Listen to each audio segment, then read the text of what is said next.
कहानी में आगे बढ़ने से पहले वीडियो को लाइक, चैनल को सब्सक्राइब और बेल आइकन को भी ऑन कर देना ताकि आने वाली कहानी सबसे पहले आप सुन सकें। भूतनी का खूनी बदला यह कहानी मैंने अपने गांव के ही एक बुजुर्ग जो कोलकाता में काम करते थे उनसे सुनी थी। एक बार की बात है कि कुछ अंग्रेज शिकारी भारत के किसी जंगल में शिकार पर गए। उस जंगल के बाहर एक डाक बंगला था, पर उसमें पहले से ही कोई बड़ा अंग्रेज अधिकारी ठहरा हुआ था। अस्तु इन अंग्रेज शिकारियों को जंगल के बीच बने एक पुराने डाक बंगले में रुकना पड़ा।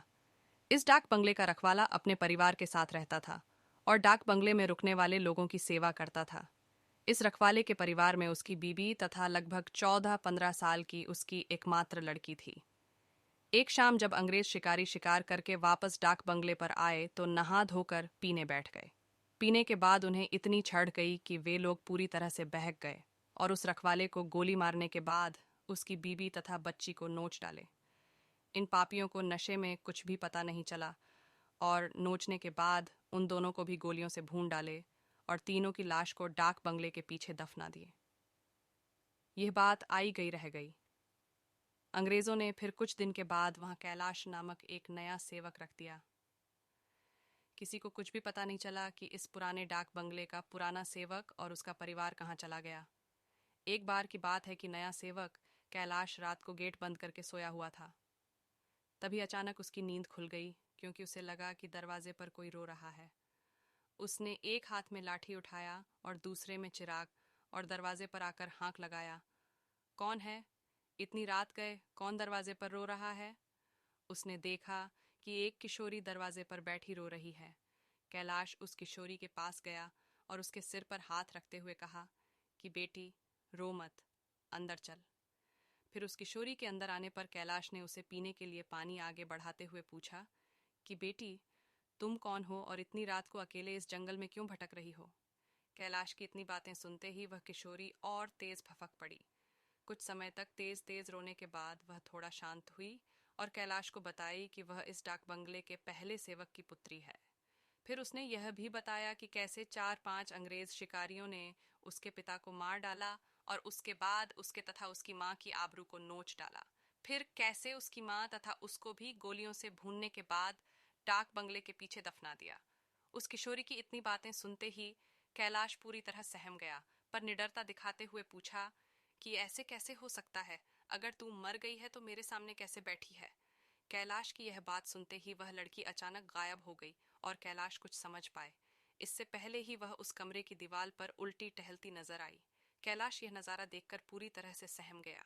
फिर अचानक वह लड़की आकर कैलाश के सामने बैठते हुए बोली कि काका, आप डरिए मत, मैं आपका कुछ भी बुरा नहीं करूंगी। धीरे धीरे कैलाश का डर जाता रहा और उसने अपने मस्तक पर आई पसीने की बूंदों को गमछे से पोंछ लिया। फिर उसी रात को उस लड़की ने वह जगह दिखाई जहां उन तीनों को दफनाया गया था। कैलाश ने कुदाल से खोदकर उन तीनों के अस्थि पंजर को निकाला। फिर कैलाश ने उस किशोरी से वादा किया कि वह उन अंग्रेज शिकारियों के खिलाफ कोर्ट जाएगा और किशोरी को इंसाफ दिलवाकर रहेगा। कैलाश की बातें सुनकर वह किशोरी रोते हुए बोली कि काका, आपको कुछ नहीं करना है, बदला तो मैं लूंगी, बस आप मेरी थोड़ी सी मदद कर दें। फिर क्या? उस किशोरी के बताए अनुसार कैलाश ने बीमारी का बहाना बनाकर उस डाक बंगले की नौकरी छोड़ दी तथा उस किशोरी को किए वादे के अनुसार उस किशोरी के माता पिता की अस्थियों को जला दिया तथा उन दोनों के नाम पर पूजा पाठ भी करवाया। उन दोनों की मुक्ति हो गई, पर लड़की के कहे अनुसार कैलाश ने न लड़की के अस्थिपंजर को जलाया और न ही उसके क्रियाकर्म के लिए कोई अनुष्ठान पूजा पाठ ही किया, क्योंकि किशोरी ने कहा था कि अगर उसके लिए भी पूजा पाठ हो गई तो वह इस भूत ही योनि से मुक्त हो जाएगी और फिर उन दरिंदों से बदला नहीं ले पाएगी। समय बीतता गया और अब उस डाक बंगले में कोई नया सेवक आने को भी तैयार नहीं होता, क्योंकि कैलाश वहीं आस-पास मंडराता रहता और नए आने वाले सेवक को भूत ही कहानी सुनाकर भगा देता। कभी कभी वह किशोरी भी अपनी भूत ही कारनामे से आने वाले नए सेवक को 9-2-11 कर देती। पर उस बंगले पर शिकारियों का आना कम नहीं हुआ। वे आते और खुद ही अपनी व्यवस्था करते, पर जो अब आता वह वापस नहीं जाता, क्योंकि उस डाक बंगले में ठहरने वाला हर अंग्रेज शिकारी उस लड़की का शिकार हो जाता। कभी कभी तो ऐसा होता कि वह लड़की किसी अंग्रेज शिकारी को अपने लटकों झटकों में फंसाकर उस डाक बंगले में लाती और रात को अपने असली रूप में आ जाती और डराकर उस अंग्रेज को मार डालती और उसका खून पी जाती। ये क्रम चलता रहा और उस डाक बंगले में मरने वाले अंग्रेज शिकारियों की मौत रहस्य ही बनी रही। अंग्रेज अधिकारियों के लाख कोशिश के बावजूद न हत्यारा पकड़ में आता और न ही मरने वाले अंग्रेज शिकारियों अधिकारियों के मौत का कारण पता चलता। धीरे धीरे यह खबर आसपास के क्षेत्रों में अंग्रेज शिकारियों आदि में फैल गई कि पुराने डाक बंगले में ठहरने वाले हर शिकारी की रात तो होती है, पर वह दूसरे दिन का सूरज नहीं देख पाता। 2-3 और वर्ष बीते और अब वह डाक बंगला खंडहर हो गया, क्योंकि अब किसी में भी हिम्मत नहीं थी कि वहां ठहरे। आखिर किसको अपनी जान की परवाह नहीं होती। पर वह किशोरी भूतनी जो अब युवती बन गई थी, उसी डाक बंगले में रहकर अपने हत्यारों का इंतजार करती। दिन में उधर आने जाने वाले लोगों को उसका एहसास होता, क्योंकि वह बराबर रोती रहती, पर किसी को दिखाई नहीं देती। एक बार की बात है कि वह युवा भूतनी उस जंगल में रह रहे एक युवा भूत तथा युवा भूतनी के संपर्क में आई। ये दोनों आदिवासी थे और जंगल में लकड़ी काटते समय किसी अंग्रेज शिकारी के शिकार बन गए थे। युवा भूतनी उन दोनों को लेकर शहर की ओर निकल गई। युवा भूतनी उन दोनों भूत भूतनी के साथ शहर में घूम घूम कर अपने हथियारों की तलाश करती रही। 2-3 दिन की मेहनत के बाद ही वह अपने हथियारों को पहचान ली। एक दिन वह शाम के समय खूब खूबसूरत युवती बनकर उनमें से एक हत्यारे अंग्रेज शिकारी के घर पर गई। घर पर उस अंग्रेज के सिवा कोई नहीं था। फिर उसने खूब लटके झटके दिखाए और उस अंग्रेज को अपनी सुंदरता में फांस लिया। रूप लुभावन हो तो अच्छे अच्छों को फंसते देर नहीं लगती। योजना के अनुसार वह दूसरे दिन भी उस अंग्रेज से मिली। फिर उसे पूरी तरह विश्वास में लेने के बाद एक दिन कही कि क्यों नहीं हम लोग शिकार पर चलें। अंग्रेज ने कहा कि अच्छी बात है, मेरे कुछ मित्र शिकारी हैं, उन्हें भी लेकर चलते हैं। फिर क्या था, उस युवती भूतनी ने उस अंग्रेज से कहा कि मेरी एक और सहेली है, वह भी बहुत ही खूबसूरत है और शिकार पर जाना पसंद करेगी।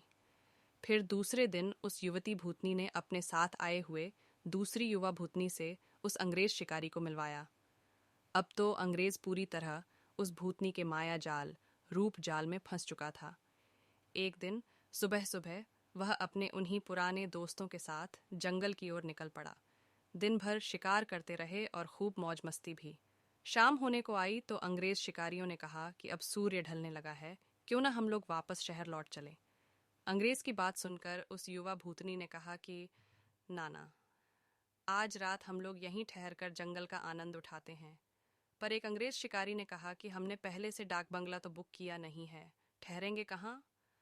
फिर क्या था, वह युवा भूतनी मुस्कुराई और बोली कि इसी जंगल में दूसरी ओर मेरे एक मित्र आदिवासी की कुटिया है, हम रात वहीं बिताएंगे और खूब मौज मस्ती करेंगे। अब हुआ यूं कि उस युवा भूतनी की योजना के अनुसार देखते ही देखते उसके मित्र युवा भूत ने एक मड़ई तैयार कर ली थी। उसमें ऐशो आराम की सारी चीजें भी ला दी थीं। उन दोनों युवा भूतनी के साथ ये अंग्रेज उस मड़ई में पहुंचे। इन अंग्रेज शिकारियों को उस मड़ई की दशा देखकर अजीब लगा, क्योंकि उस मड़ई में महलों बड़े बड़े होटलों जैसी व्यवस्था थी। रात को पार्टी शुरू हुई तथा साथ ही अंग्रेज अधिकारियों की सिट्टी पिट्टी गुम होना ही। क्योंकि पहले तो उन दो युवा भूतनी जो देखने में बहुत खूबसूरत लग रही थीं, अचानक बहुत ही डरावनी रूप बना ली। ऐसा रूप जिसे देखते ही अच्छे अच्छों की पैंट गीली हो जाए। फिर क्या था, उन भूतनियों ने ग्लास में खून भरकर लाकर उन अंग्रेजों को पिलाना शुरू कर दिया। किसी अंग्रेज की हिम्मत ही न थी कि वह ना करे, क्योंकि सब के सब पूरी तरह से डरे हुए थे और कांप रहे थे।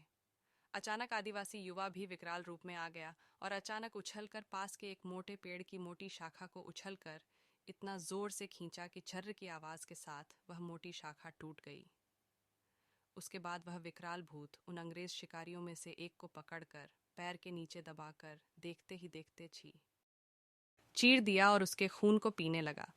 उसका खून पीता देख दोनों भूतनियों ने भी लंबी लंबी विकराल जीभ निकालते हुए खून पीने में उसका साथ देने लगीं और साथ ही अपने बड़े बड़े नाखूनों से उसका शरीर जगह जगह से चीरने लगी। उस युवा भूतनी ने तो भयानक आवाज निकालते हुए दौड़कर एक दूसरे अंग्रेज शिकारी के पास पहुंची और उसकी आंखों में अपने विकराल भयावह भाले जैसे नखों को डालकर उसकी दोनों आंखों को निकालकर खा गई। इसके बाद उन तीनों भूतनी भूत ने एक एक कर सभी अंग्रेज शिकारियों को मार डाला। दूसरे दिन उन अंग्रेजों की खोज में गए अंग्रेज अधिकारियों को उनकी ऐसी विभत्स लाशें मिलीं जो देखने में बहुत ही भयावह लग रही थीं। उनको ऐसे नोचा गया था कि लगता था कि यह किसी मनुष्य या जानवर का काम ही नहीं हो सकता। कैलाश को तो सब कुछ पता ही था, पर वह किसी को कुछ नहीं बताया। फिर एक दिन समय निकालकर गोपनीय रूप से कैलाश ने उस युवा भूतनी के कंकाल को भी जला दिया तथा उसकी मुक्ति के लिए एक पूजा करवा दी। यह एक काल्पनिक कहानी है, पर हकीकत भी हो सकती है उन लोगों के लिए जो अपनी शक्ति, संबंधों का नाजायज फायदा उठाते हुए गलत कार्यों को अंजाम देते हैं और उन्हें लगता है कि कोई उनका बाल बांका भी नहीं कर सकता। हमेशा वैसा ही कार्य करें जैसा आप दूसरों से अपने तथा अपनों के प्रति चाहते हैं। जय बजरंगबली।